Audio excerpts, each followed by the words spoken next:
Hello everyone, it is May 28, 2021, time's about 1620 CDT. It is 50 degrees Fahrenheit out, and it is Geo-Rant time, Geo-Rant number 149, and this is going to be our topic. Just a couple days ago, it was like 90 degrees out. The three anorths, well, what are those? I was actually made these cards and this almost a year ago, when I went back to the office during the pandemic, and I just rediscovered them while cleaning my desk. So I thought I would finally go over them. First of all, I just want to say the three anorths are anorthosite, anorthite, and anorthoclase.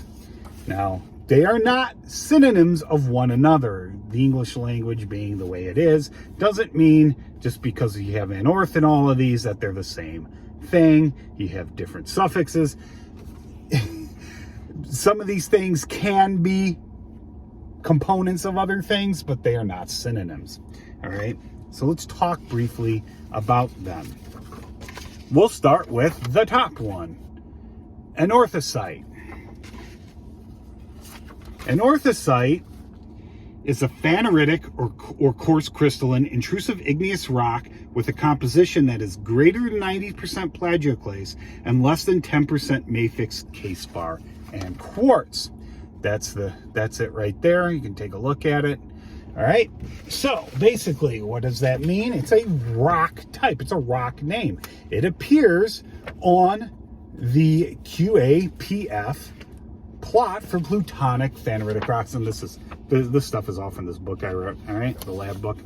As you can see, it's right here, and it has an asterisk, and it's down in this corner. And basically what the asterisk is saying is it has no volcanic equivalent. Most of these other rocks, actually all these other rocks, have a volcanic equivalent. Anorthosite does not. And the reasons are many, and these are all talks for another time, but anorthosites are real common in the Precambrian, especially the Archean, not so much later. All right, so anorthosite is made mostly of plagioclase. Now you go to plagioclase, you're going to see this as phase diagram here down here. This is plagioclase here.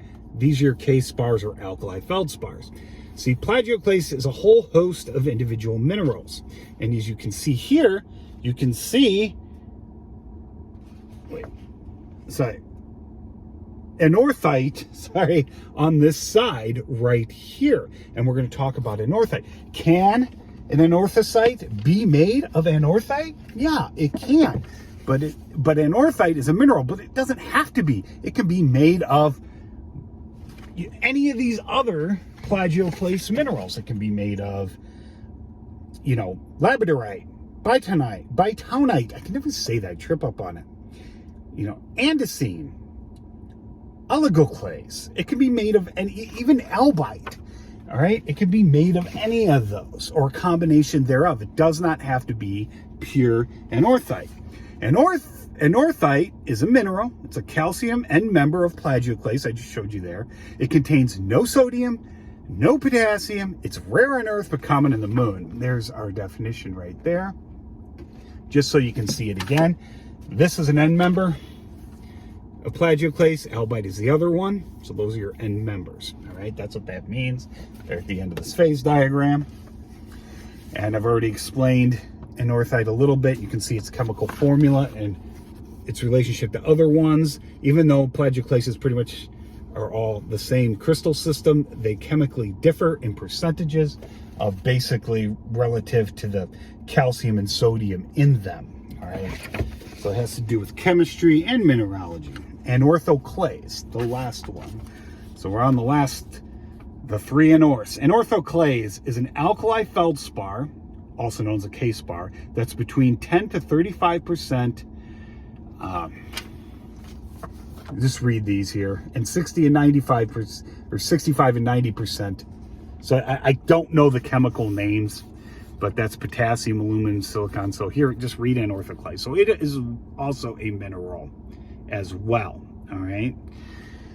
So you can see there that it does have potassium and sodium in it. Anorthoclase, as a matter of fact, anorthoclase is right here on our phase diagram. It's right here. Okay, so it's well within the K-spar range, even though it has a decent amount of sodium in it as well. And so that can't be, an orthoclase cannot make up any significant part of the rock anorthosite. All right, and it's not even present in anorthite, because anorthite is a completely different mineral than anorthoclase. All right, so they're two different minerals. So anorthoclase can't be part of any of the other two, although I guess theoretically, as long as you have less than 10% K-spar, you could technically still have an anorthosite. But anyway, I just wanted to show you that, and I just wanted you to know that they are not all synonyms, even though they all have anorth in them. And that's why. I hope I explained that pretty decently. We're going on 6 minutes here. So if I didn't, or I stumbled or made any errors, they will be corrected below. Anyway, that's it. If you have any questions or comments, please leave them below, and I hope you learned something.